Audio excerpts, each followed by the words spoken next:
Welcome to the Hospital Finance Podcast, your go-to source for information and insights that can help you stay ahead of the challenges impacting healthcare finance. And now, the host of the Hospital Finance Podcast, Michael Passanante. Hi, this is Mike Passanante, and welcome back to the Hospital Finance Podcast. Today I am joined by Olga Barone-Allan, who is the Client Relations Manager here at BESLER. And Olga is going to speak with us about discharge status codes and their effect on hospital reimbursement. Olga, welcome to the program. Thank you, Mike, and thank you for inviting me. Olga, why don't you start out by telling us what a discharge status code is? Assigning a discharge status code seems to be pretty straightforward. However, when a patient is discharged from a hospital, they are being transferred to another location to continue their care or to their home. It is very important for a hospital to code the UB04 in the proper manner to get full reimbursement. If that is not the case, a hospital can be underpaid and result in less reimbursement being collected. Right. So knowing where that patient is going to once they leave the hospital is important, because it will affect the DRG that the hospital can get reimbursed on. Correct. Correct. And so the collaboration between the discharge planner is very, very important. The documentation that the discharge planner places on the chart when the patient is discharged is the key for the biller and the coder to make sure that it is representative on the UB. However, there are cases where when the patient leaves and the discharge planner is under the impression that the patient may be going home or to a skilled nursing facility, the patient or the family member may decide that that is not where the patient is going, and there could be a change. And that is the key, is that gap.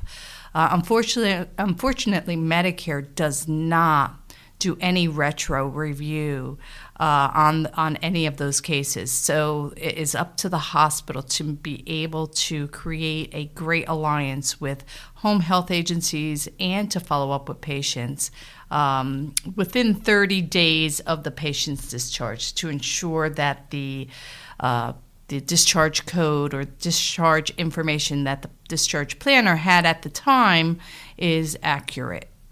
Okay, so we're going to unpack this in a little bit more detail. So let's talk about what can go wrong when recording discharge status codes. Okay, what can go wrong is discharge planner at the time of the patient being discharged is informed, is able to coordinate the next level of care for the patient's continued care. However, that change could occur. There could occur between the family member or the patient themselves.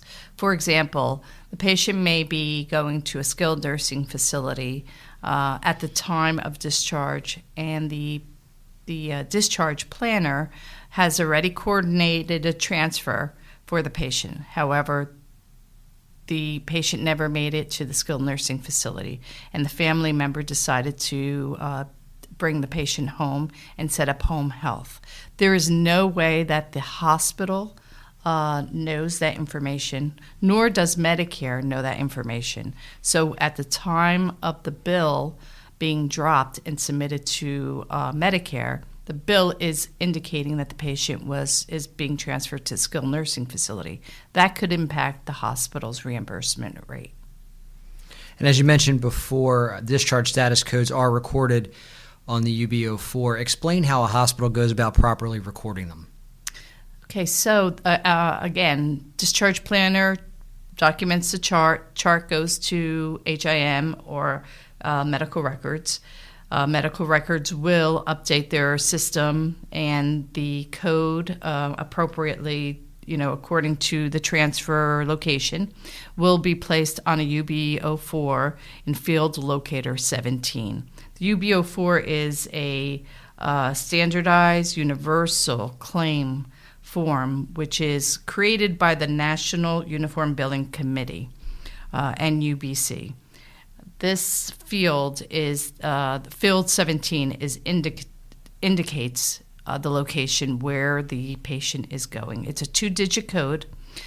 Sometimes there are there could be multiple codes that discharge planner indicates in the chart.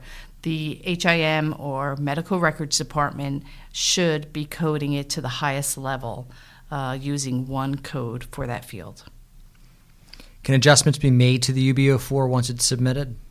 This is key. This is where the collaboration between the hospital staff, mostly PFS and case management, building a relationship with the home health agencies, skilled nursing facilities, and with the patient post-discharge, is because it is important that within 30 days of the patient's discharge, they follow up to ensure that the patient was discharged to the transfer location that was indicated in the original bill. If it is found out that the location was changed and the continuation of care is made at a different location, an adjustment is needed. So Medicare does allow providers to send in an adjusted claim where you would indicate the new code accordingly. Okay, and as you've alluded to here, keeping up with post-discharge status of patients can be pretty cumbersome. What are some ways hospitals can do this effectively?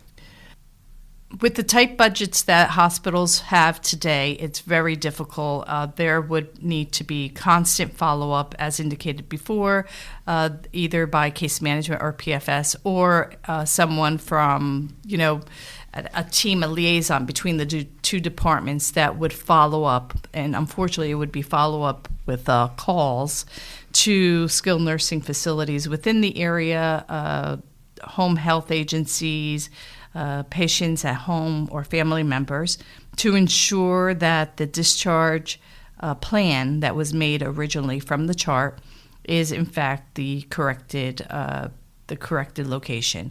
As indicated before, unfortunately, Medicare does not do any retrospective review. Therefore, their eligibility screen will not reflect the new change. It is up to the hospital staff to make those changes to get that additional reimbursement. And not in all cases will it result in an additional reimbursement. However, the quality and the compliance of representing where the patient does obtain their continued care is extremely important. And for an expanded discussion on this topic, you can visit BESLER.com. Just go over to our blog and look for the revenue cycle section. Olga, thanks for joining us today on the Hospital Finance Podcast. Thank you, Mike. I appreciate your time. If you enjoy the Hospital Finance Podcast, please head up to iTunes to subscribe and leave us a positive review. This concludes today's episode of the Hospital Finance Podcast. For show notes and additional resources to help you protect and enhance revenue at your hospital, visit BESLER.com/podcasts. The Hospital Finance Podcast is a production of BESLER. Smart about revenue, tenacious about results.